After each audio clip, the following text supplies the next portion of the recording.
আলহামদুলিল্লাহ, একটা সুন্দর গাভীর ডেলিভারি ভিডিও দেখতে চলেছেন।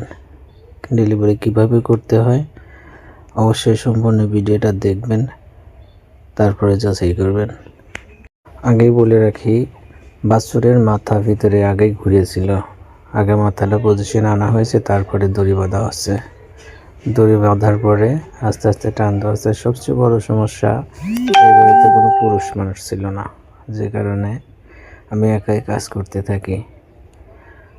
মাথা পজিশনে আছে কিনা দেখার পরে তারপরে পায়ে দড়ি বেঁধে টান দিতে থাকি।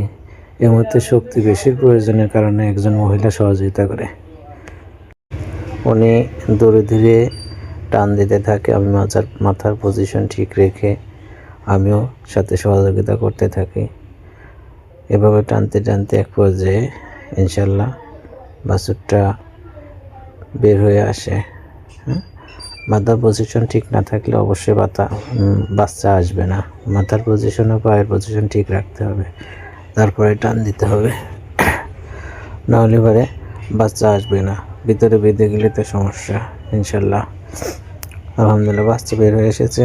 এরপর যা বাচ্চার মুখটা একটু পরিষ্কার করে দিচ্ছে, যাতে নিঃশ্বাসটা ঠিক মতো নিতে পারে।